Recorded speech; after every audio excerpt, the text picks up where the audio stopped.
Right మరో breaking అందుతుంది. యాదగిరిగుట్ట ఆలయ ఈవో వెంకట్రావు రాజీనామా చేశారు. ఇటీవల ఆయన రిటైర్మెంట్ అయినప్పటికీ అనుభవం ఉన్న అధికారి అని ఈవోగా కొనసాగించింది ప్రభుత్వం. కాగా వ్యక్తిగత కారణాలతోనే ఆయన పదవికి రాజీనామా చేసినట్లుగా అధికారిక ప్రకటన చేశారు. నిజంగా వ్యక్తిగత కారణాలతో రాజీనామా చేశారా లేదంటే ఏమైనా రాజకీయ ఒత్తిళ్లు ఉన్నాయా అన్న అనుమానం కూడా తలెత్తుతుంది.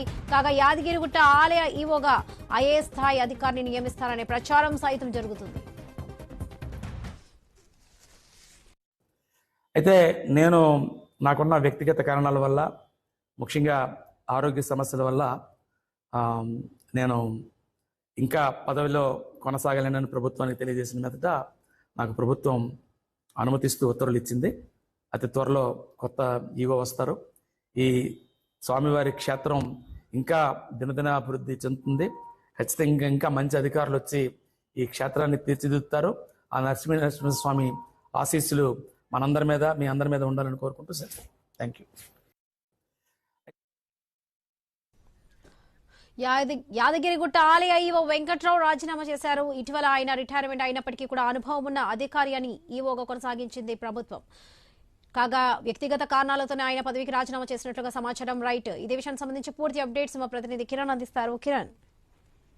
వరలక్ష్మి, తెలంగాణలో అతిపెద్ద పుణ్యక్షేత్రమైనటువంటి యాదాద్రి లక్ష్మీ నరసింహస్వామి ఆలయ ఈవో వెంకట్రావు రాజీనామా కలకలం రేపుతా ఉన్నటువంటి పరిస్థితి అయితే ఉందని చెప్పొచ్చు. ఆయన అకస్మాత్తుగా రాజీనామా చేయడంపై కూడా పలు అనుమానాలు అయితే వ్యక్తం అవుతా ఉన్నాయి. కానీ ఆయన మాత్రం మీడియా సమావేశం ఏర్పాటు చేశారు. మీడియా సమావేశంలో ఆయన క్లారిటీ, అంటే రాజీనామాకు సంబంధించి ఆయన క్లారిటీ కూడా ఇవ్వడం జరిగింది. అంటే వ్యక్తిగత కారణాల నేపథ్యంలోనే తాను రాజీనామా చేస్తున్నట్టు కూడా ఆయన అధికారికంగా చెప్పడం జరిగింది. కానీ నిజంగా ఆయన వ్యక్తిగత కారణాలా లేకుంటే రాజకీయ ఒత్తిళ్లతోనే ఆయన రాజీనామా చేశారా అనేటువంటి అనుమానాలు అయితే వ్యక్తం అవుతా ఉన్నటువంటి పరిస్థితి అయితే ఉందని చెప్పొచ్చు. కొంతకాలంగా కూడా ఐఏఎస్ స్థాయి హోదా ఉన్నటువంటి అధికారిని కూడా ఆలయ ఈవోగా నియమిస్తారనేటువంటి ప్రచారం కూడా జరుగుతా ఉంది. అయితే ఇటీవల ఆయన రిటైర్మెంట్ అయినప్పటికీ కూడా ఆయన ఐఏఎస్ స్థాయి అధికారి కాబట్టి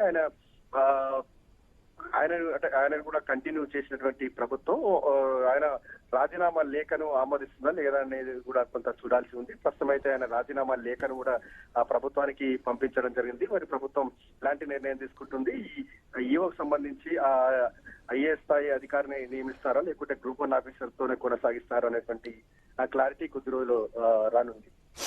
రైట్ కిరణ్, థ్యాంక్ యూ.